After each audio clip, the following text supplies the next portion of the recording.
ठाणे पालघर विधान परिषदेच्या निवडणुकीचा तिढा आता सुटलेला आहे. आपल्यासोबत रवींद्र फाटक आहेत, जे बिनविरोध आज निवडून आलेले आहेत. सर, कसं बघताय या निवडणुकीकडे? आपण आज बिनविरोध निवडून आलेला आहात. सर्वप्रथम मी आमचे मुख्य नेते शिंदे साहेब, त्याचबरोबर महाराष्ट्राचे मुख्यमंत्री देवेंद्र फडणवीस साहेब आणि उपमुख्यमंत्री पवार मॅडम आणि आमचे सर्वच ठाणे पालघरचे नेते, खासदार, आमदार सर्वांचं मी मनापासून अभिनंदन करतो. त्याचबरोबर माझे मतदार, सर्व नगरसेवक यांचं पण मनापासून मी अभिनंदन. त्यांच्यामुळे आम्हाला विजय आनंद.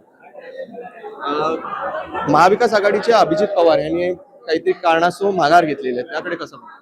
बघा, महायुतीकडे संख्याबळ असल्यामुळे आमचा विजय महायुतीचा 100% विजय होता आणि आम्ही कामाला सुरुवात पण केली होती आणि त्या माध्यमातून आमची प्लॅनिंग चालू होतं आणि शिंदे साहेबांच्या नेतृत्वाखाली याचं प्लॅनिंग चालू होतं आणि त्या माध्यमातून आम्ही आजपासून प्रचाराला सुरुवात करत होतो. पण महाविकास आघाडीकडे संख्याबळ नसल्यामुळे त्याच्यामुळे त्या माध्यमातून त्यांनी माघार घेतली असेल. त्याचबरोबर मी तुम्हाला सांगतो, याच्या आधी पण वसंत डावकरे असताना महाविकास आघाडीचे आमदार महायुतीने बरेच वेळा माघार घेतलेली आहे आणि बिनविरोध दिलेली आहे. त्याच पद्धतीने महाविकास आघाडीने ही मला संधी दिली असेल म्हणून महाविकास आघाडी सर्व नेत्यांचं मनापासून मी अभिनंदन. कोणती अशी आता कामं आहेत जी तुम्ही आता निवडून आल्यावर करणार आहात? कोणती अशी राहिलेली कामं असतील?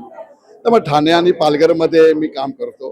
गेल्या टर्ममध्ये पण पालघरमध्ये जे प्रश्न असतील, जिल्हा परिषदेचे प्रश्न असतील, पंचायत समितीचे असतील, नगर परिषदेचे असतील, त्याचबरोबर शहरी भागामध्ये नगरपालिकेचे जे प्रश्न आहेत त्या लक्षवेधीच्या माध्यमातून, प्रश्नाच्या माध्यमातून विषय मांडत असताना सभागृहामध्ये नक्कीच त्याचा न्याय द्यायचा मी प्रयत्न करतो.